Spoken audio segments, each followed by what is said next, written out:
Dans la République, très attendu à cette tribune, a redit à haute et intelligible voix sa position par rapport à la FAO, exprimé sa profonde déception par rapport à cette conférence de haut niveau, mais avant cela, Maître Abdoulaye Wade a tenu à faire une autre précision de taille.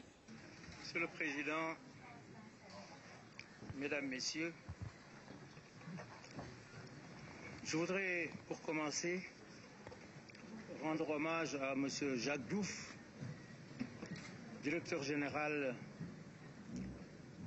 de la FAO, qui est un Sénégalais, car les propos que j'ai récemment tenus sur la FAO ont pu faire penser que je ne l'appréciais pas, c'est une erreur.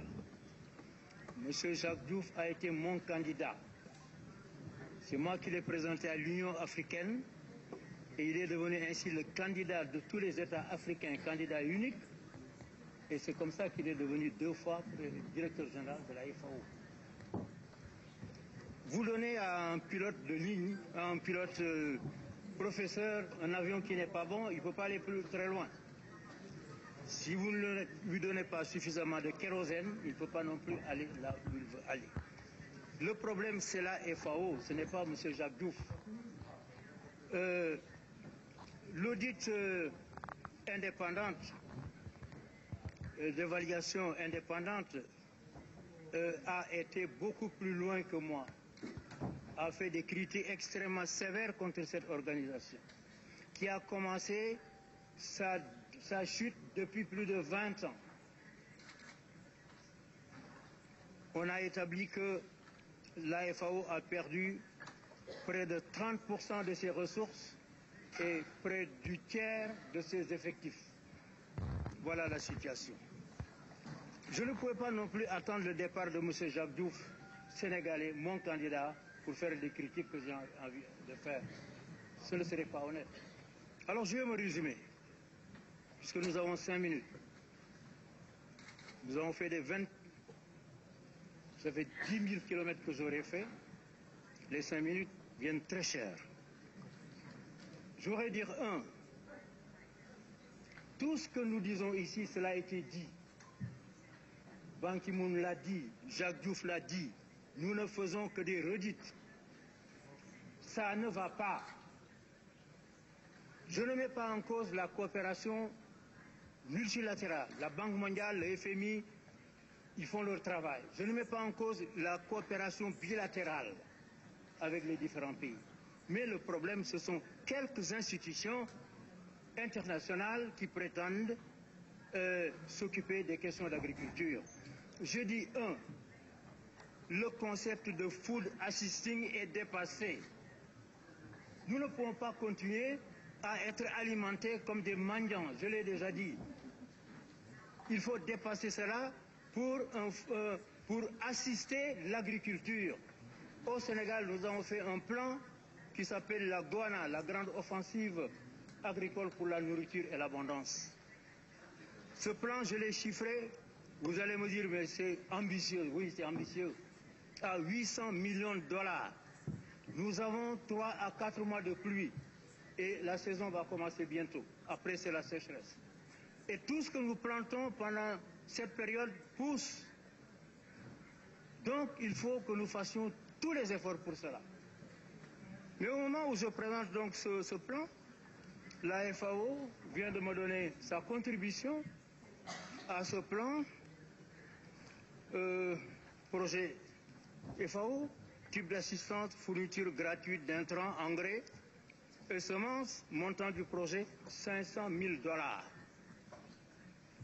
Intrants, 298 500, frais FAO, 52 525, consultant international, 45 000. C'est cela que nous ne pouvons plus accepter. Ce que nous demandons, c'est nous assister pour développer nos agricultures, pour assurer notre indépendance alimentaire. Et cela, j'ai lancé un pari et nous verrons bien dans les 4 mois qui vont venir. J'ai fait un discours écrit qu'on va distribuer. Je ne vais pas vous le lire.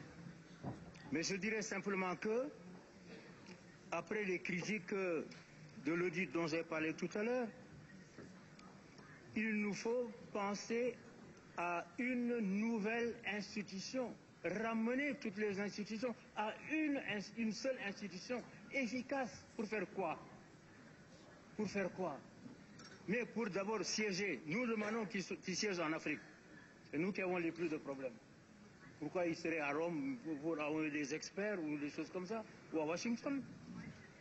Donc pour nous assister dans l'agriculture, nous avons des terres, nous avons de l'eau pour la plupart. Je parle surtout des pays du Sahel.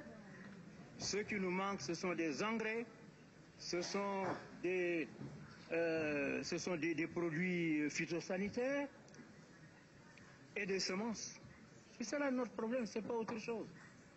Alors, au lieu de nous envoyer des experts qui viennent faire ce que nous savons faire mieux qu'eux, parce que la plupart de ces experts-là, je regrette, ils ne nous apprennent rien du tout.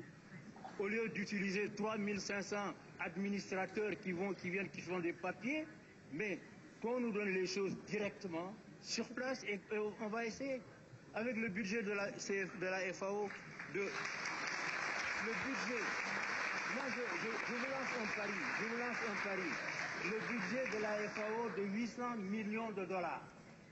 Eh bien, donnez-nous ce budget pendant 3 ans. Donnez-nous ce budget pendant 3 ans. Et ne nous imposez pas de faire ceci ou cela, parce que nous sommes assez grands pour le faire. Et vous verrez, nous allons tout changer. Nous allons tout bouleverser. Il faut qu'on arrête. Le projet de résolution, quand je l'ai lu, j'ai ri. Ce projet de résolution. Il nous dit,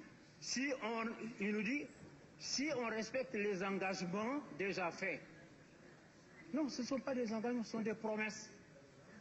Pas d'euphémisme, on nous a fait des promesses. J'ai calculé les promesses qu'on nous a faites depuis 2 ans, que j'assiste au G8, ça fait 200 à 250 milliards de dollars. Et notre projet de résolution dit, si on respectait ces engagements, on ne les a pas respectés jusqu'ici. Quand est-ce que voulez-vous qu'on les respecte? On ne les respectera pas. Il faut qu'on change de méthode. Alors je conclue en disant, monsieur le secrétaire général, n'allez pas encore nous amener une institution qui va faire ses essais pendant 8 ans, 10 ans, pour qu'on dise ça n'a pas marché. Consultez-nous, faites des réunions régionales en Afrique, en Asie, en Amérique du Sud, et demandez-nous ce que nous proposons. Pour une fois, demandez pas en 5 minutes, mais organisons une réunion au niveau de l'Union africaine où vous nous demandez qu'est-ce que nous voulons. Et faites ce que nous vous demandons et mettez-nous à l'essai. C'est cela que nous vous demandons. Maintenant, malheureusement, en quittant ici, je vais rentrer chez moi. Je vais rentrer chez moi et plus tard j'irai à une réunion de l'Union africaine. Les gens font beaucoup d'espoir sur cette réunion. Je partirai déçu et pas déçu. Déçu parce que je pensais on allait nous demander devant la crise, qu'est-ce que vous proposez? Non. On vient, on se lance dans des considérations sur les considérations des déclarations climatiques. Alors que nous avons traité ça aux Nations Unies. J'étais le président de la 4e commission. On se répète pour se donner bonne conscience. Alors qu'est-ce que nous allons dire là-bas? Chez nous, moi je dirais que j'ai été déçu. C'est ça que je veux dire. J'ai été déçu et j'espère que nous aurons l'occasion de nous réunir en Afrique, en votre présence à tous, pour que nous vous disions ce que nous voulons. Ne venez plus nous imposer des institutions, ne venez plus nous imposer des experts. L'Afrique d'aujourd'hui, ce n'est pas l'Afrique d'il y a 20 ans. Aujourd'hui, nous avons des cadres dans tous les domaines, diplômés dans les plus grandes universités. Alors qu'on arrête cette farce. Excusez-moi. Alors, je dirais à mes compatriotes, appliquons mon plan Goana, dans 4 mois on verra. Pour l'instant, même si vous avez faim, serrez-vous la ceinture.